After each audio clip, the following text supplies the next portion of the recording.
Hi, I'm Michael Sherman with Hudson County TV. I'm here in City Hall in Jersey City, where a resolution was passed tonight in regards to an ongoing labor dispute between the Jersey City Medical Center and their employees. I also got the opportunity to speak to two representatives on the issue.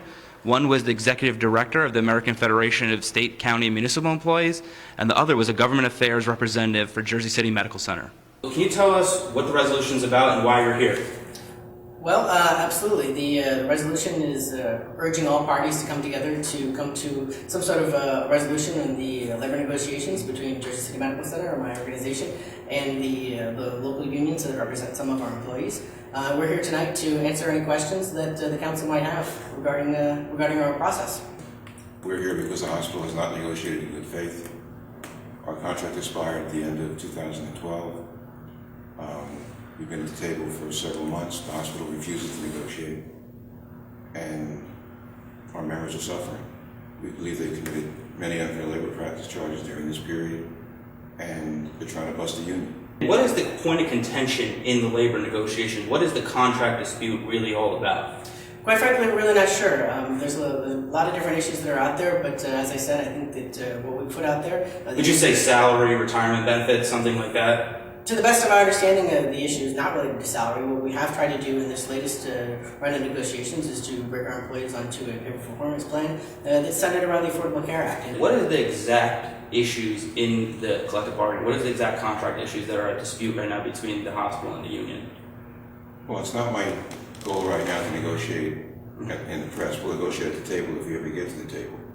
But I can tell you that what the hospital did is take a contract that has evolved over 40 years, thrown it away, and replaced it with their version, and basically refused to move off of that.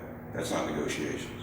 You stated while you were speaking to the council about the Affordable Care Act and how that affects the hospital. Can you tell us what are the difficulties that the Affordable Care Act has brought into the union negotiation process?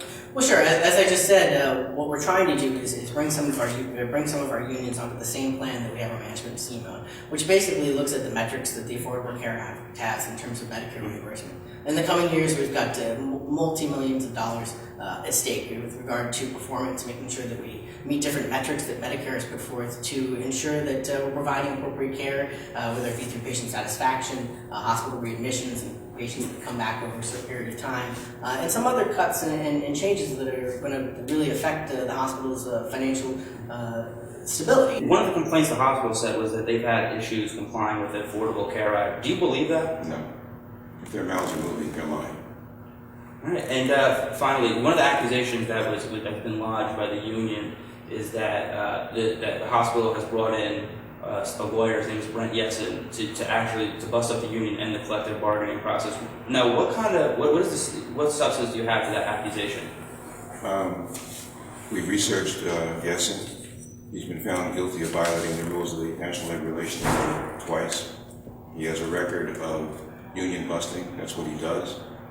As an example of that, there are three unions involved in this. There's AFSCME, 1199J, which is affiliated with AFSCME, and Local 96, 68, with the operating engineers. All the unions voted almost unanimously to reject the hospital's latest position. The hospital took some of the members of 1199J, put them in a room, told them if they didn't vote yes for the contract, they would contract out their jobs. And then gave them a new ballot, which they had to sign, so that they would approve the contract.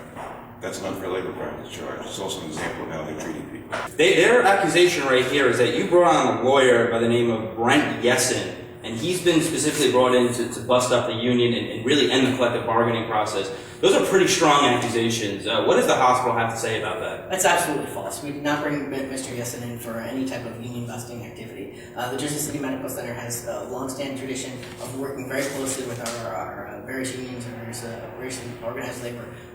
We're very proud of our relationships that we've had, and certainly, while this is there's certainly some strain going on here, we look forward to resolving this issue and moving forward as an organization that's very proud of our employees and supports their right to collective bargaining.